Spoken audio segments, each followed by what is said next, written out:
Olá, uma ótima noite para você aí de casa, tudo bem? Está no ar o Aparecida Debate para que você se informe e forme a sua opinião.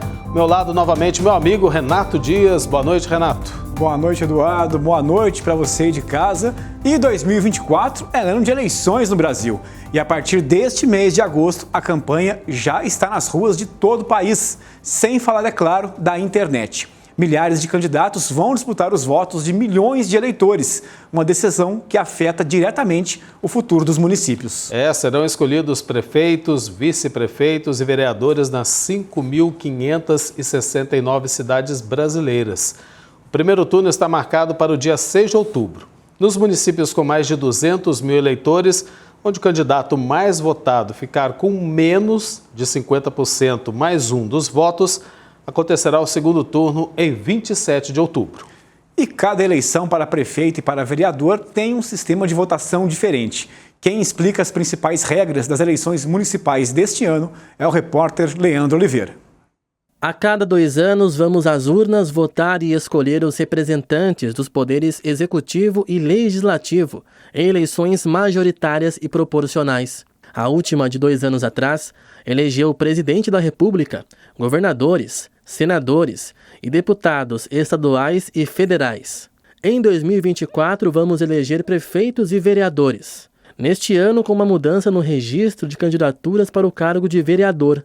Os partidos políticos poderão lançar um total de candidatos de até 100% das vagas a serem preenchidas na Câmara Municipal, com um adicional de mais um candidato. Até 2021, a lei estabelecia um limite de 150% do número de vagas. Por exemplo, uma prefeitura, uma Câmara Municipal com 9 vereadores, na eleição passada poderia o partido lançar 14 candidatos. Na atual são apenas 10. Então são 100%, né? Mais um candidato. Então seriam 10 por partido. O que vai acontecer, na minha opinião, é a elevação do número de votos para ser eleito. Eleição majoritária é aquela em que o candidato vencedor é o que tem a maioria dos votos. Isso se aplica neste ano para a disputa pelas prefeituras. Em municípios com mais de 200 mil eleitores, onde nenhum candidato a prefeito atingir a maioria absoluta dos votos, haverá segundo turno. A maioria absoluta dos votos é composta por 50% da votação mais um. Já no sistema proporcional, não se considera a votação nominal, ou seja, apenas no candidato ou candidata, mas também o total de votos dados ao partido político. É isso que ocorre para a eleição dos vereadores, por meio de 2 cálculos, conhecidos como quociente eleitoral e quociente partidário. Você verifica quantos votos válidos estiveram nas urnas, né, retirando os brancos, os nulos e abstenções. Com essa quantidade de voto, você divide pela Câmara Municipal, pelo número de cadeiras, e isso você chega a um quociente. Cada vez que o partido atender esse quociente, ele elege um candidato. A primeira coisa que a gente precisa entender é que a distribuição de poderes nas esferas municipal, estadual e federal visam exatamente inibir a concentração de poderes em uma única pessoa, tá? Então esse processo ele acontece a nível municipal na identificação e escolha de duas possibilidades, de dois espaços, que é exatamente a prefeitura e a Câmara de Vereadores, ou seja, o prefeito e o vereador. Desde 2020, os partidos políticos são obrigados a indicar o mínimo de 30% de mulheres filiadas para concorrer às eleições. A gente vem de uma tradição que é bastante duvidosa, muito ruim, de que a política é um espaço somente do homem. Então, o homem tem capacidade, o homem tem a sagacidade de resolver os problemas das demandas políticas, e não é. Na verdade, a política é própria da pessoa, do ser humano. E aí, claro que entra não só o papel da mulher, mas também de outros gêneros que hoje nós sabemos, temos certeza que existem e que se fazem presentes dentro da política. 6 de outubro deste ano é o dia do primeiro turno das eleições municipais. O segundo turno pode ocorrer em 103 cidades no dia 27 do mesmo mês. 5.569 prefeitos serão eleitos neste ano, assim como cerca de 58 mil vereadores. Mas afinal, a população sabe o que fazem o prefeito e também o vereador? O que faz um vereador? Acho que é lei, né? Eu sei isso aí. E o prefeito? Prefeito, executivo, né? Seria isso, né? A senhora sabe para qual cargo a gente vai votar esse ano? Não. A gente vota nesse ano para prefeito e também para vereador. A senhora sabe o que faz um vereador, por exemplo? Não também. Não sabe também? Não. E o prefeito? O prefeito é para tomar conta da cidade, né? O vereador, eu acho que ele defende os interesses da sociedade, né? De uma forma mais, digamos assim, individualizada, não tão amplo como o prefeito. Acho que algo nesse sentido. Como é que funciona o vereador? O que ele faz na sua atribuição política? Isso é procurar voto. É assim que funciona. E o prefeito faz o quê? O prefeito não faz nada, só olha. E para detalhar mais as regras, o calendário, a propaganda política e as funções de cada um, prefeito e vereador, recebemos aqui em nossos estúdios o cientista político e CEO da Mind Pesquisas, Alexandre Lima, sempre bem-vindo aqui à TV Aparecida, especialmente hoje para a Aparecida Debate. Boa noite, tudo bem? Seja bem-vindo, Alexandre. Boa noite, é um prazer estar aqui mais uma vez com vocês. A gente viu aí na reportagem, para você que entende tudo de pesquisa, pequena enquete, uma pequena amostragem, né? Sim. Mas demonstra um pouco como é que o povo está se preparando para essa campanha que já está nas ruas aí. O que a gente pode esperar dessa campanha deste ano, Alexandre? É verdade, eu acho que tem muita assimetria, né? Muita heterogeneidade. Mas a gente percebe que existe uma parcela do eleitorado que não entende muito bem o processo e que confunde um bocado de quais são as funções do vereador, quais são as funções do prefeito, atribui funções executivas ao vereador que não são dele. Então, acho que isso ainda causa um pouco de confusão, assim. Sobretudo nos cargos proporcionais, deputado, eu diria até mais, até governador. Eu noto que o eleitor médio entende razoavelmente bem o que faz o presidente da República, que tem muita tangência na vida dele, impacta a vida dele muito diretamente, e o prefeito. Governador já é um pouco difuso, já é aquela coisa também sanduichada no meio. Agora, quando entra nos cargos proporcionais, senador, deputado, vereador, uma confusão só. A gente viu, né? Alexandre, boa noite. Boa noite. Obrigado por estar aqui com a gente. Aliás, por isso que a gente faz programas como esse, Aparecido Debate aqui, porque é muito importante que o eleitor, né, que o cidadão tenha consciência da importância dele, do voto, porque a falta de interesse dele na política influencia diretamente no resultado final da eleição. Claro, evidentemente. É muito comum que as pessoas digam que não gostam de política, né? E que não se manifestam politicamente ou que não gostam de política, mas, apesar disso, a política impacta a vida dela, né? E isso acaba sendo a pior política, porque o que ela faz, na realidade, é delegar para outro a escolha que ela poderia fazer, né? Então, quando você se omite a escolher aquilo que você quer, como quem vai numa hamburgueria, não escolhe, alguém escolhe um cheeseburger de jiló para ele. E ele é obrigado a comer. Você não escolheu, agora eu escolhi um hambúrguer de jiló para você. Então, apesar de muitas vezes ser complicado, ser complexo, é algo que impacta a vida de todo mundo. Então, tanto quanto possível, a educação política, o conhecimento de como funcionam essas regras, como funciona o jogo político, acho que é útil para o exercício da cidadania. Goste você ou não de política, a política faz parte da sua vida. Agora, por incrível que pareça, Alexandre, ainda continua aquela coisa, por exemplo, se vota porque o pai indicou, a família fechou com um candidato, isso principalmente em pequenas cidades, continua sendo assim? Menos, mas continua assim. A gente observa que o gosto pela política, ele ganha densidade normalmente numa faixa etária entre 30 e 50. A gente nota que esse é o auge do interesse político, de modo geral. É quando a pessoa normalmente tem filho e aí ela usa o posto de saúde ou usa a creche, ela tem ambições ainda porque ela está no mercado de trabalho, o desemprego impacta ela, o buraco na rua impacta ela, então aí ela tem pais mais idosos. Então a gente nota que a cidade é uma idade de mais densidade. E como a pessoa é jovem, apesar de hoje a gente ter jovens ativistas que defendem causas específicas, mas a gente nota que o gosto político está se formando, ou ainda tem um estereótipo da política, coisa de velho, chato, uma coisa modorrenta, e muitas vezes eles acabam se guiando, sim, pela opinião dos avós, que lembram que aquele governante foi bom ou não foi. Então, na ausência de mais informação, eles acabam seguindo, sim, o que o pai ou a avó diz que é a melhor opção para eles. E muitas vezes o Brasil tem essa característica de política assistencialista. Às vezes aquela família tem meio que uma dívida moral de algum favor prestado. Então, em torno dessa dívida que alguém ajudou a pessoa, a avó, a família, como uma retribuição de gratidão. Muitas vezes eles continuam sendo fiéis a algum candidato, alguma pessoa. Isso acontece, sim. Fora as amizades, né? O que tem de amigo que sai para vereador, para prefeito. É verdade. Pô, e cobra do cidadão, né? No caso de vereador em cidade pequena, isso é muito impactante, porque muitas vezes um percentual muito alto daquela cidade é candidato. Uma cidadezinha pequenininha, às vezes você tem 100 candidatos, sei lá, numa cidade minúscula, então cada eleitor conhece uns 3, né? Tem proximidade com os 3. Um é amigo, saiu o primo, saiu um colega de trabalho, então... E daí vai ter que falar para os 3 que votou em cada um deles, né? Separadamente, para não dar confusão, né? Quase sempre eu vejo candidatos, eles falam, Alexandre, fiz um cálculo aqui, eu vou ter 5 mil votos, porque tem 300 no meu trabalho, não sei quantos, eu tenho tantos seguidores no Facebook, falou meu amigo, esses votos estão prometidos para 5 pessoas simultâneas. Não é bem assim, não. Agora, Alexandre, não é de hoje já o uso da internet, né? Mas a tecnologia está aí, avançando cada dia mais. Como é que deve ser o uso da internet na campanha deste ano? A internet ela vem crescendo há muito tempo. A bem da verdade, desde a eleição do Collor em 1989, que foi a primeira eleição da redemocratização, essa questão do marketing, utilizar artefatos eletrônicos, vinhetas, começa ali.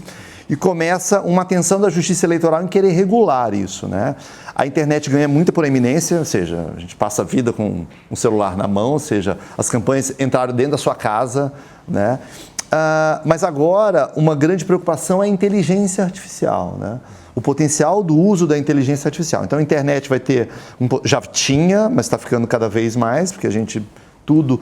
E o que a internet fez, sobretudo quando a gente traz a internet para dentro do bolso, do celular, é que ela é tudo ao mesmo tempo agora misturado.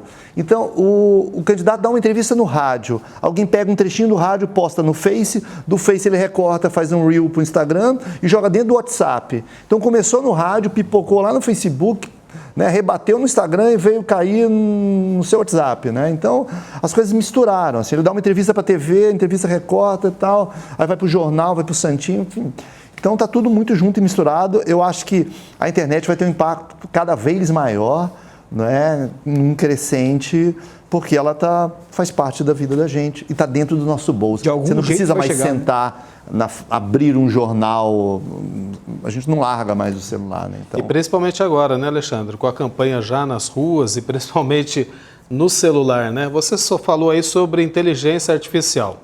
Queria te perguntar isso porque essa é uma preocupação, inclusive já manifestada pelo Tribunal Superior Eleitoral, TSE, que rege todas as eleições aqui no Brasil. Por que tanta preocupação? Por que o eleitor deve ficar atento a tudo que ele vê na internet, principalmente em relação à inteligência artificial? Porque está cada vez mais fácil com a inteligência artificial você emular uma realidade que nunca existiu, não é? Tem um perfil no TikTok engraçado que eles pegam personagens cantando músicas que eles nunca cantaram. Então pega o Silvio Santos cantando heavy metal, cantando forró, e a voz é igualzinha. Então com a inteligência artificial, com softwares que hoje são grátis, você consegue emular, fazer com que uma pessoa diga com a voz dela coisas que ela nunca disse na vida. Agora você imagina o potencial deletério, destruidor de reputação disso, de você pegar um candidato a poucos dias da eleição dizendo uma coisa horrenda, horrorosa, criminosa, preconceituosa, e parecendo real aquilo, porque é o que a inteligência artificial faz, coisa que ele nunca disse na vida, né? Então, hoje, talvez uma das principais mudanças da legislação eleitoral seja caracterizar, né, a deepfake, que eles chamam, que o termo da lei ficou um pouco vago, porque eles falam em deepfake, que a gente entende como deepfake, uma alteração da realidade para manipular negativamente outrem, mas ele fala qualquer adulteração de voz e imagem. Então, até uma ilustração digital poderia ser interpretada como deepfake. A lei não deixou muito taxativo, mas enfim. Mas é essa preocupação de propagar desinformação, porque está cada vez mais crível. Ela está ficando tão perfeita em emular imagem, emular som, que um eleitor de boa fé é capaz de ser induzido a erro, porque está ficando muito realista, né? Então, a gente já teve um pouco desse episódio de fake news nas últimas eleições. A fake news é só a versão eletrônica das velhas cartinhas apócrifas que a gente tinha nos anos 90. Panfletos. Véspera da eleição, amanhecia a cidade coberta de panfleto, né, anônimo? E debaixo da sua porta aparecia uma carta que ninguém assinava. Os mais antigos se lembram.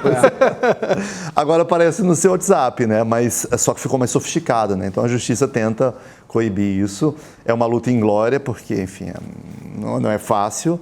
Mas eu acho que a intenção é essa, porque a inteligência artificial jogou essa manipulação da realidade num nível nunca antes visto. Né? Agora, Alexandre, a partir do dia 30 de agosto começa também o horário eleitoral gratuito na rádio e TV. Muita gente vai lá, não gosta, desliga a televisão, desliga o rádio. Sim. Mas, na sua opinião, tem algum efeito ainda sobre o eleitor? Acho que tinha um efeito brutal antes do advento da internet, brutal. A gente via, eu que faço pesquisas, candidatos que começavam com 1%, 2%. Começava o horário eleitoral, 1, 7, 10, 15, 20, 30 e ganhava a eleição disparado, assim, né? Porque era o grande meio das pessoas se informarem, e elas estavam ali esperando começar a novela, o telejornal, acabavam assistindo, sobretudo aquelas inserções que entravam aleatoriamente. Eu diria que ela vai continuar tendo uma importância, mas ela perdeu parte do protagonismo. É uma importância compartilhada. Ela é importante, o WhatsApp é importante, a rede social é importante.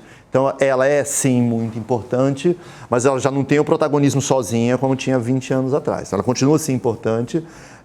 Eu acho que é um exagero dizer que não tem mais relevância. Não, ela tem, mas é uma relevância diminuída porque outros atores, outras mídias, outras plataformas estão disputando essa importância.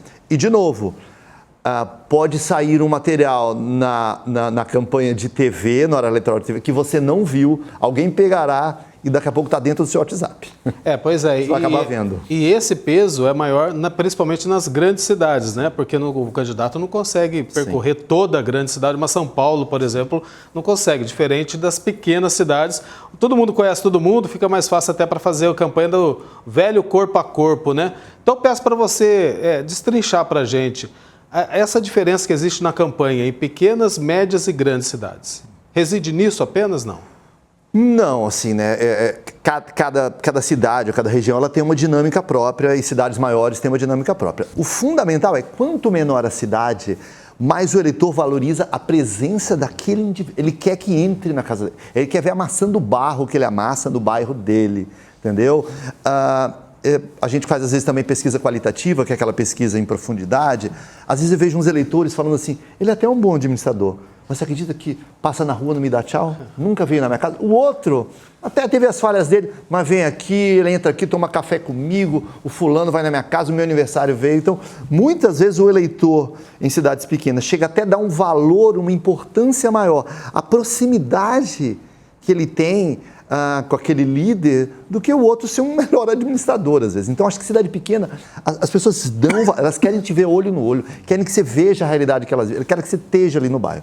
Se você pegar uma cidade como São Paulo, de 10 milhões de habitantes, o eleitor mesmo sabe que é impossível ele aparecer em todas as ruas, em todos os bairros, então a mídia acaba sendo preponderante. Mas eu acho que quanto menor a cidade, mais ele exige que ele esteja ali presente no dia a dia, até para conhecer a realidade. Mas você vai alterar a minha realidade, você vai mudar a minha realidade se você nunca pisou aqui.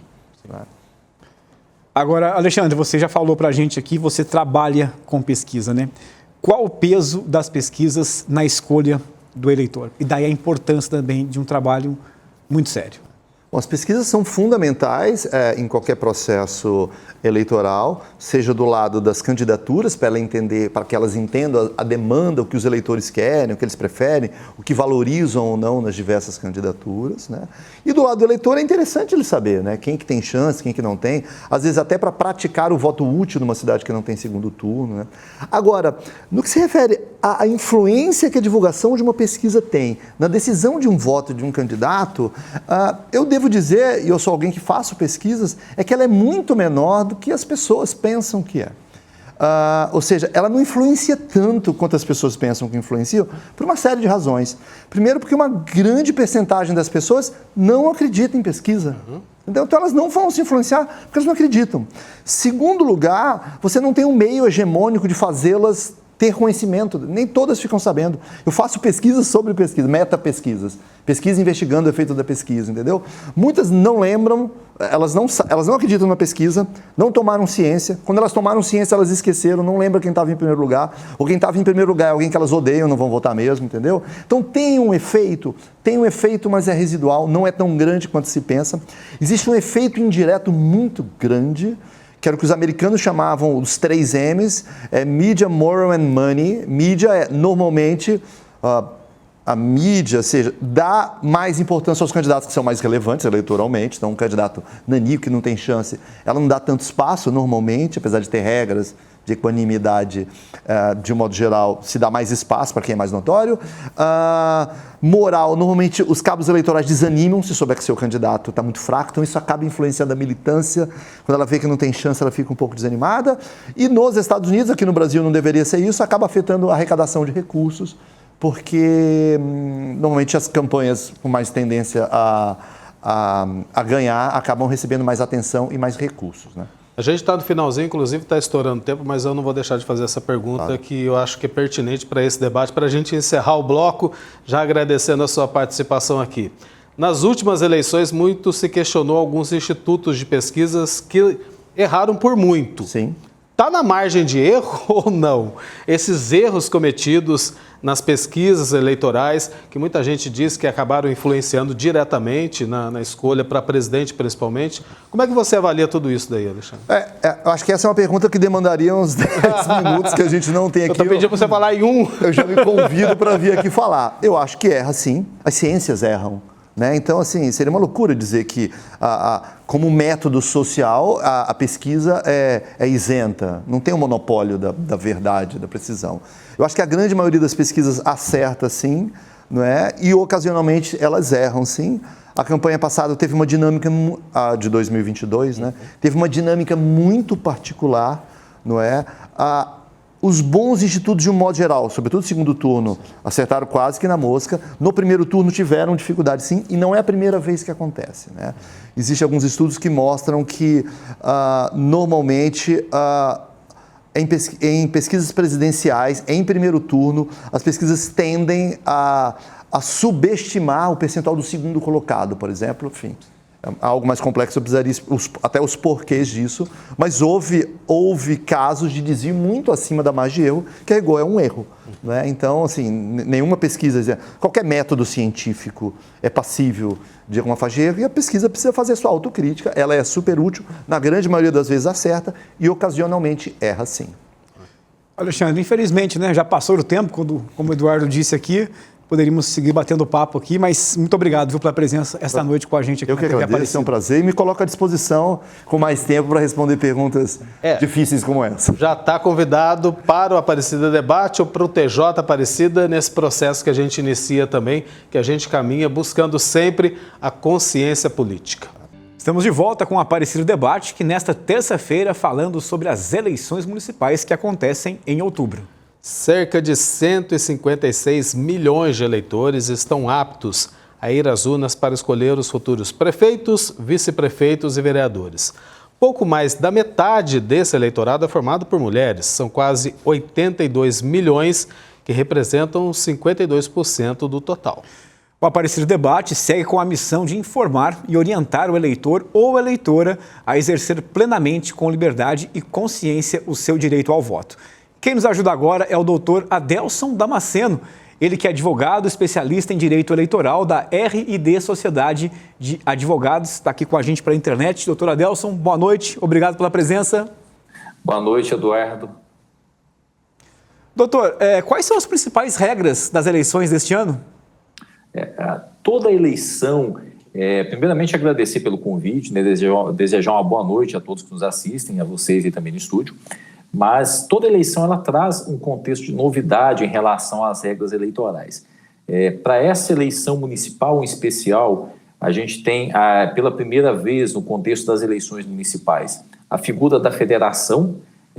Extinguiu-se no passado as coligações nas eleições proporcionais, né, aquela coligação que definia os candidatos a vereador, mas dessa vez a gente tem a federação, que ela acontece no âmbito federal e ela vai ser replicada nessas eleições municipais pela primeira vez. Temos também uma regulamentação a respeito do uso da inteligência artificial nas campanhas eleitorais, isso é muito importante. E vocês já falavam no início da liberdade do eleitor no momento da escolha de seus candidatos, e a inteligência artificial, a gente sabe que ela tem um potencial muito grande de repente, colocar uma fala de um candidato ou até mesmo um vídeo fora de um contexto.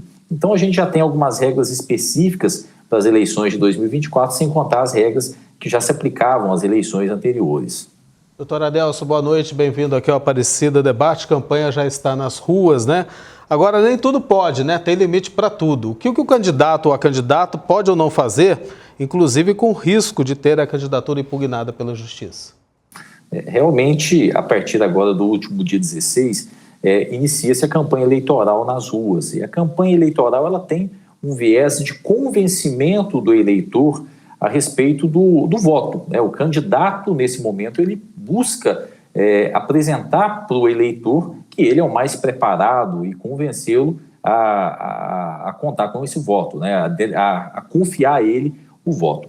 No entanto, quando a gente fala de propaganda eleitoral, por mais que haja uma liberdade em termos de utilização, então nem a Justiça Eleitoral, nem o próprio município, por exemplo, pode estabelecer regras restritivas em relação à propaganda eleitoral, o candidato ele só pode promover aquela propaganda que é autorizada pela legislação. Então, é muito comum, e o eleitor ele pode se deparar com situações dessa, onde o candidato ele faz aquele efeito outdoor, por exemplo.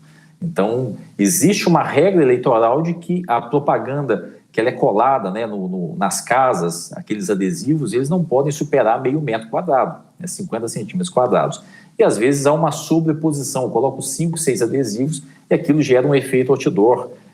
Da mesma forma, a propaganda eleitoral que ela é feita em bens públicos. Então, no comércio, eu chego lá no açougue, no supermercado, eu vejo uma propaganda eleitoral. Então, são algumas regras que é importante que o eleitor tenha conhecimento disso, porque tem um impacto muito grande do ponto de vista de gerar para aquele candidato que descumpre essa regra um privilégio em relação àqueles que vão seguir à risca aquilo que manda a legislação eleitoral. Doutor Adelson, e o próprio eleitor, ele pode denunciar eventual irregularidade cometida pelo candidato ou pela candidata, e como ele faz isso e para quem? Na verdade, há bastante tempo existe um site, depois foi desenvolvido, e um aplicativo hoje que tanto para o sistema Android e iOS é possível que o eleitor tenha acesso, que é o Pardal da Justiça Eleitoral. Então, no Pardal, esse eleitor ele pode denunciar para a Justiça Eleitoral qualquer propaganda irregular. E o Pardal ele é interessante, porque quando o sistema da Justiça Eleitoral recebe essa denúncia, já transmite para o cartório eleitoral daquela região, daquela zona eleitoral, a cidade, né, onde aconteceu o descumprimento das regras relacionadas à propaganda, e se o próprio cartório perceber que, diante daquele contexto, existe, por exemplo, um abuso de poder econômico, ele vai oficiar o Ministério Público Eleitoral, que vai agir rapidamente para coibir esse tipo de ilegalidade. Então, pelo Pardal da Justiça Eleitoral, o cidadão, o eleitor, ele tem todo o direito, ele tem um acesso irrestrito de encaminhar as suas denúncias. É importante que, claro, que ele tire uma foto, que ele tenha algum tipo de mídia, que ele possa encaminhar junto com essa representação. E lembrando que essa representação é anônima, então o eleitor não precisa se identificar. É uma garantia que a Justiça Eleitoral concede para que possa haver um jogo limpo em termos de disputa eleitoral. Doutor Adelson, agora eu trago um assunto que, inclusive, tem causado muita insegurança no próprio eleitor. Afinal, tem algum risco de o candidato ou a candidata começar a campanha e ter o registro impugnado no meio do caminho ou mesmo depois do resultado das urnas? Isso acontece com mais frequência até nas eleições municipais. O prefeito vence, mas não leva. Acontece bastante, infelizmente. Eu falo que o preparo em termos de conhecimento do direito eleitoral, ele deveria vir, na verdade, das cadeiras de escola, né? As crianças hoje deveriam ter noções básicas de democracia, noções básicas de regras eleitorais, mas, infelizmente, é um sistema muito complexo e, muitas vezes, o candidato, ainda que bem intencionado, ele pode escorregar em algum momento se ele não contar com um apoio especializado, né? Então, um bom suporte técnico, e ele, como você disse, ganhar a eleição e não levar. como que funciona o sistema de impugnações. Primeiro, eu tenho uma lista, e essa lista ela é um rol, né, lá no artigo 1º da Lei Complementar número 64 de 1990, e essa lei complementar, ela regulamenta as situações de inelegibilidade.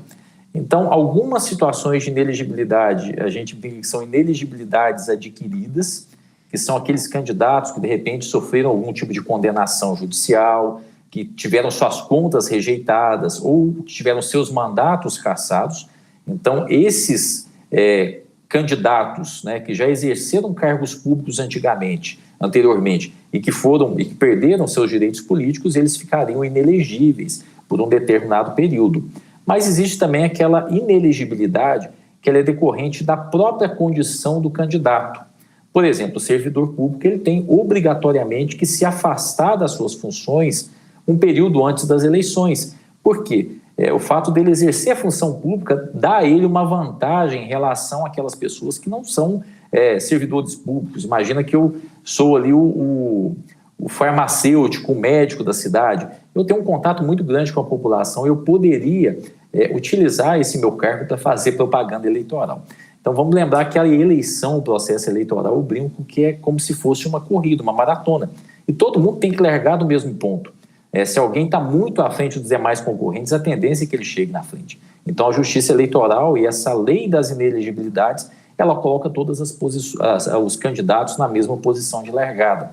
Então, o que pode acontecer em termos de impugnação de mandatos, né, de registros de candidatura, isso pode acontecer antes do momento da eleição, que é quando aquele candidato ele leva a sua documentação para registro perante a Justiça Eleitoral, o registro da sua candidatura, mas ele não detém as condições de elegibilidade. Ele não poderia concorrer naquelas eleições.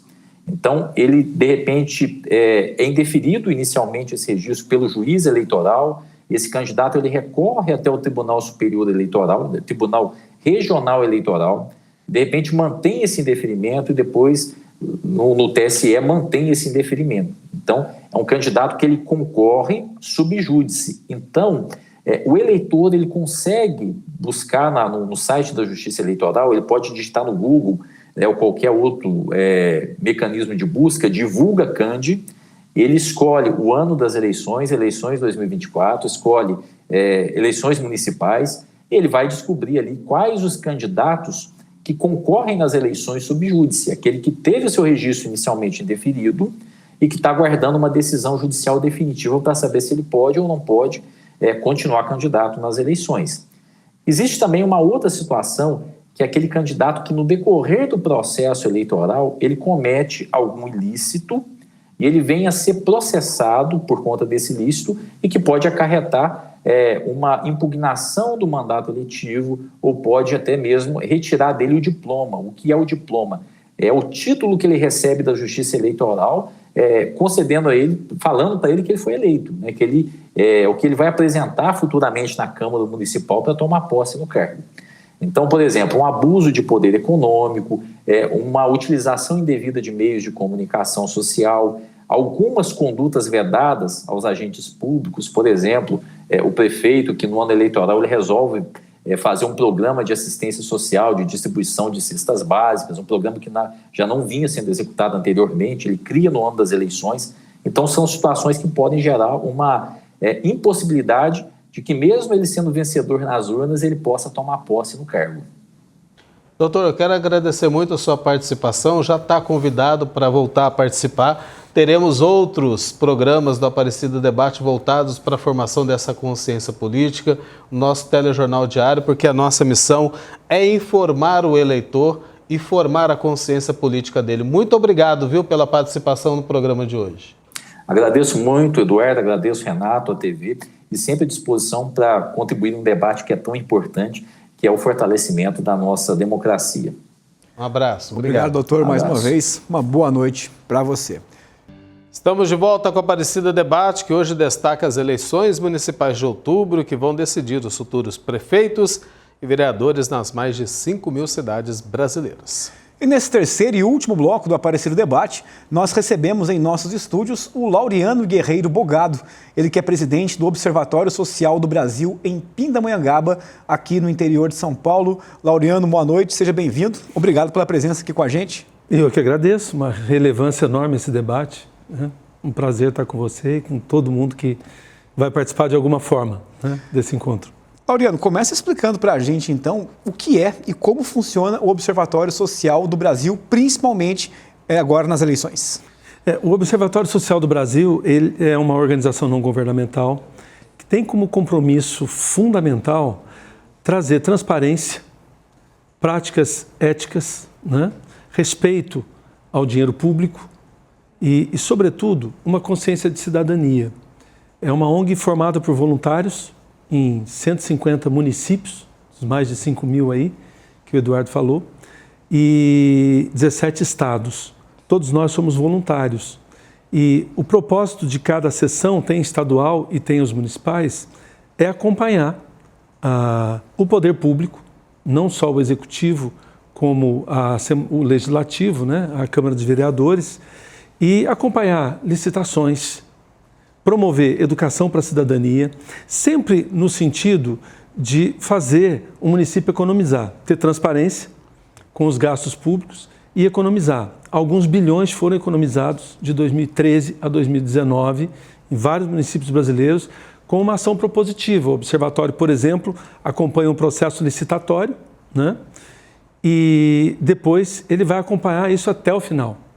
Qualidade do que foi entregue, a qualidade do trabalho, né, de materiais e de serviços, possíveis problemas, encaminha para o executivo então vai ter oportunidade de reparar eventuais distorções ou, né, problemas que tenham ocorrido na entrega do serviço ou dos produtos.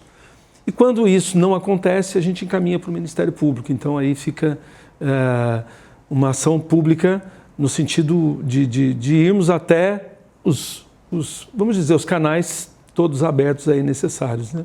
Laureano, boa noite, obrigado pela presença aqui no Aparecida Debate. Toda eleição é um processo para aumentar a consciência política coletiva, ou seja, do eleitorado, né, como um todo. Mas afinal, quais são os critérios para uma escolha consciente do candidato ou da candidata? Eu diria que são muitos critérios. Eu vou elencar aqueles que eu acho que são mais fundamentais, né?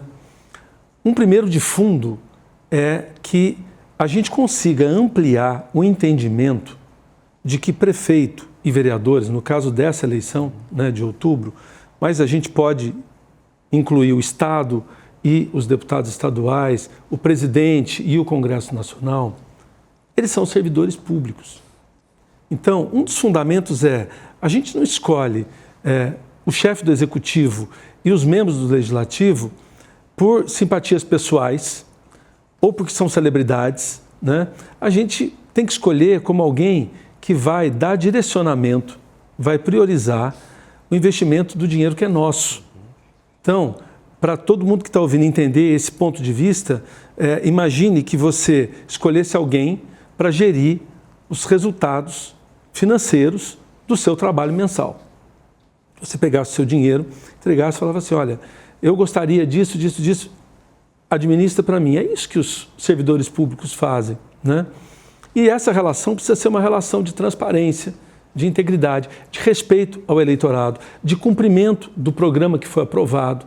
Então, sem sombra de dúvida, um dos fundamentos é a gente adquirir uma consciência de que somos cidadãos e quem está gerindo a coisa pública, a res pública, né, o sentido original do termo república, que é gerir e administrar o que é de todos, no caso da cidade, a cidade é a nossa polis, né?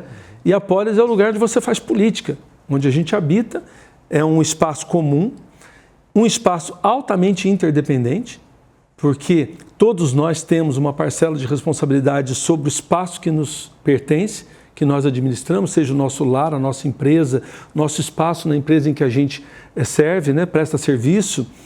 E todos nós, então, temos uma interdependência dos nossos atos, né, das nossas decisões, e o poder público tem uma amplitude ainda maior, porque vai gerir todas as esferas que afetam a comunidade, seja a saúde, seja o transporte, a educação, a segurança, o cuidado ambiental, o desenvolvimento, as oportunidades, né, que são trazidas para a cidade. Então, de fundo, Eduardo, eu acho que nós precisamos ter esse entendimento, que quando eu escolho o prefeito ou escolho o vereador, eu estou fazendo uma escolha que está diretamente ligada ao meu bem-estar e ao bem-estar da comunidade. E aí existe o papel de cada um, né? O prefeito tem um papel, a Câmara de Vereadores tem outro, e a relação do povo, né, dos cidadãos, do munícipe, com o prefeito e com o vereador, é que vai tornar mais interessante esse quadriênio aí, né? Esses 4 anos de mandato, com a possibilidade de ser reeleito, de um projeto que venceu e que foi não só o vitorioso, mas o mais bem executado, que ele possa ter continuidade. Então, é importante que a legislação garanta isso, né? Que um prefeito que faz um bom trabalho possa ser reconduzido e dar continuidade, ou reconduzir alguém da sua estrutura, do seu staff, né? Eu acho importante isso. Lauriane, essa eleição tem uma particularidade, né? Porque o que sai de cidades pequenas, principalmente, porque daí sai um primo, sai muitos amigos, né? Daí a importância de se preparar melhor o eleitor, né? Às vezes até o pai pede, o meu amigo me fez um favor, vamos votar nele, como você disse aí, você vai escolher alguém para gerir, né? Como se fosse gerir as suas finanças. Como o eleitor pode aproveitar esse período para debater, principalmente, os principais problemas da cidade? Eu acho que é muito interessante quando alguém fala, olha, você podia votar no meu primo, votar no meu pai, que é uma eleição, é uma eleição paroquial, né? Para usar um termo religioso, é uma eleição paroquial, né? E eu acho interessante a gente olhar o que está sendo proposto, né? A postura de cada um, a história de cada um, certo? Então, qual é a história desse vereador, qual é a história desse prefeito? O que ele já fez no passado, né? Por exemplo, para um chefe do executivo, qual é a experiência de gestão que ele tem? Qual a experiência de gestão e observar a qualidade da proposta?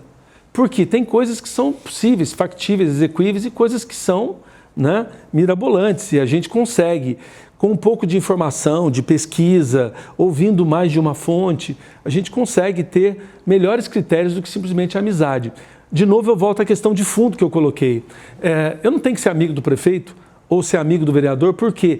Porque a prefeitura e a vereança, a natureza política não é para ser pessoalizada.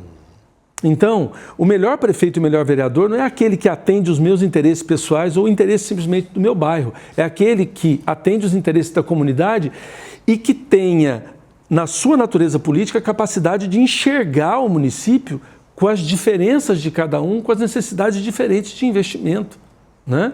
Então, eu não vou priorizar um bairro tal com uma determinada faixa de renda e abandonar o outro que às vezes está em situação de maior vulnerabilidade, né? Uma parte da população que está sujeita, por exemplo, a riscos de saúde por conta de questões ambientais. Então, o meu amigo, meu primo, um parente, não é qualificação para ser eleito. E isso é pensar não nos meus interesses, mas pensar no interesse da comunidade. Esse é um dos princípios do Observatório Social, né? Levar para as crianças, por exemplo, em projetos de educação cidadã, que inclusive a gente faz em parceria com a Prefeitura de Pinda, essa noção. Qual é o papel do vereador? Qual é o impacto que ele tem na minha vida, né? Para que a qualidade do voto seja melhor. E, por fim, completando as questões que você falou, Eduardo, é importante a gente olhar para o fato de que eu vou eleger e tem 4 anos de mandato, né? Hoje, só para vocês terem uma ideia, o Observatório ele está fazendo um trabalho que eu acho muito relevante. Nós, agora no mês de julho, colocamos no ar, no site do Observatório Social, né, na seção de Pindamonhangaba, o Acompanhe o Seu Vereador. Voluntários entraram no portal da transparência, nós levantamos todos os dados e deixamos os dados, digamos, mais claros e acessíveis. Então, a história do vereador, quantos votos ele teve, quantas moções, projetos de lei, quantas sessões da Câmara ele compareceu, quais foram justificadas, quais não foram justificadas. A gente precisa ter essa preocupação. Eu não escolho alguém para cuidar do meu dinheiro e viro as costas. E vou pensar nisso só 4 anos depois. Eu acompanho. E hoje o Portal da Transparência permite isso. Ações como a do Observatório Social de Pindamonhangaba permitem isso, para que você tenha noção de causa e consequência. A minha escolha impacta a cidade e qual foi a qualidade dessa escolha. Eu acho isso muito relevante, né? Até porque, Laureano, 4 anos é muito tempo, viu, gente? Você pode pensar que não, mas é tempo suficiente para fazer bastante estrago na cidade onde você vive, com a família onde você mora, né? Ou mudar completamente a história da cidade. Ser o inverso do lado positivo, né? Agora eu queria trazer para você uma discussão que é importante. A consciência política também passa por isso, né? O eleitor, ele precisa saber em quem e por que está votando naquele determinado candidato. Porque eu já vi muitos casos em que o eleitor, ele fica indeciso até o último dia, no dia da votação. Aí ele chega lá, vê o santinho na rua, ele decide ali e nem conhece, nem sabe quem que é o candidato. Então vamos lá. Como saber diferenciar a função de prefeito e vereador, não ser enganado com falsas promessas na campanha? Isso que é complicado. Isso é muito interessante. Hoje a gente tem uma atuação muito forte nas campanhas de conversas, de debates, de reuniões, de comícios, né? Mas o que eu acho mais interessante na sua questão é assim... eu vou eleger o vereador que apoia o prefeito, né? O que está no partido do prefeito. Às vezes, essa pode ser, uma possibilidade de escolha, mas não é a única, né? Por quê? Qual é a função do vereador, né? O vereador tem um papel vital para acompanhar, por exemplo, a proposta orçamentária de um ano. A proposta orçamentária de um ano tem um grande impacto. 4 anos com grande impacto, você pode mudar a realidade econômica de uma cidade. Por exemplo, se na proposta orçamentária tem investimentos em empregos, né? Investimentos em áreas que vão trazer cultura, que vão trazer lazer, que vão trazer bem-estar, porque o bem-estar não está vinculado simplesmente à questão econômica, mas está vinculado a tantas outras coisas, né? Então o vereador vai acompanhar o orçamento, depois ele vai aprovar, no final do ano, a execução desse orçamento. Então, o papel do vereador é vital no sentido de ser um agente de diálogo e de fiscalização com o executivo, que é o prefeito, que tem que ter essa ação mais propositiva. Essa não precisa ser uma relação de tensão, não precisa ser uma relação conflituosa, mas é uma relação necessária. Por quê? Porque eu escolhi alguém que me representa para cuidar do meu dinheiro e escolhi alguém que me representa para fiscalizar o cuidado desse dinheiro. E para também fazer as leis que, vamos lá, que são essenciais para melhorar a vida do município, que são a legislação municipal, para acompanhar a legislação municipal, para acompanhar o trabalho do prefeito. Então, é interessante a gente olhar a pluralidade de partidos, de propostas, né? O ideal seria que a gente conseguisse ver os partidos como estruturas que têm projetos, programas e ver qual é a aderência desse projeto, desse programa com os meus valores, né? Com aquilo que eu considero que é vital para uma vida boa, respeitosa, né? E, sobretudo, olhar para os políticos e ver o grau de transparência deles, né? O grau de transparência, de diálogo, de abertura, de sensibilidade para as questões da comunidade. Porque, afinal de contas, nós estamos na mesma cidade. A gente encontra com o prefeito na padaria, a gente encontra com o vereador no nosso local de serviço. Então, assim, isso é muito importante para a gente não ser enganado, né? Olhar com bastante cuidado o projeto, né? Ver as relações. Não dá para pôr só amigos do prefeito na Câmara, né? Vamos avaliar a qualidade disso. Vamos avaliar a qualidade das propostas que estão sendo feitas. E isso exige um pouco de atenção. Como você disse, não é pegar o santinho de última hora. E a gente, na eleição municipal, tem a oportunidade de conversar com todo mundo, né? E isso, para nós, é muito importante. Por isso que o Observatório, por exemplo, nenhum de nós que é voluntário tem vinculação partidária ou assume um lado ou outro, porque o nosso papel é justamente enriquecer esse debate e ampliar as oportunidades para as pessoas poderem fazer essa ação tão necessária, né? Laureano, nosso tempo já terminou, mas uma pergunta rapidamente para a gente terminar o nosso programa aqui. O voto, mais do que um dever, é um direito do cidadão, né? Como exercer com liberdade e consciência esse dever? Pois é um direito fundamental, né, do cidadão. E, como eu disse, ser cidadão não é votar. Ser cidadão é, no dia da eleição, votar, estar consciente da consequência desse voto e acompanhar esse voto, né? Isso faz com que a sua qualidade de eleitor seja mais do que alguém que foi ali, votou e nem se lembra em quem votou. Nas eleições municipais isso é mais difícil, mas se você perguntar para a grande maioria das pessoas em quem você votou para deputado estadual, deputado federal, a maioria não lembra, não se recorda. Então isso é desprezar um direito natural, essencial. E quando você se coloca como responsável, como cidadão, você traz qualidade para a vida comunitária. É diferente um ser humano consciente de um ser humano que simplesmente vai numa onda qualquer, né, numa onda do momento, né? Então, eu acho que é uma autovalorização e, sobretudo, um respeito com os nossos filhos, os nossos netos, os nossos vizinhos, um respeito, né, com a comunidade. Isso eu acho vital. Acho que, se você me pergunta, uma questão muito assim, que eu acho que tem um cunho filosófico, sabe? O ser humano antes, mesmo sendo um ser com alma, né, espiritual, nós temos uma dimensão mamífera, né? Nós amamentamos as nossas crias e nós demoramos muito para sermos criados. O ser humano leva duas décadas e meia, hoje talvez 3 décadas, para ter a plena maturidade, né? E para a gente chegar a uma vida bem-sucedida, uma coisa essencial é a gente pertencer à família, pertencer à comunidade, pertencer à comunidade religiosa, pertencer à cidade. Não existe forma melhor de pertencimento do que você exercer esse direito que impacta o outro e que pode melhorar muito a sua vida.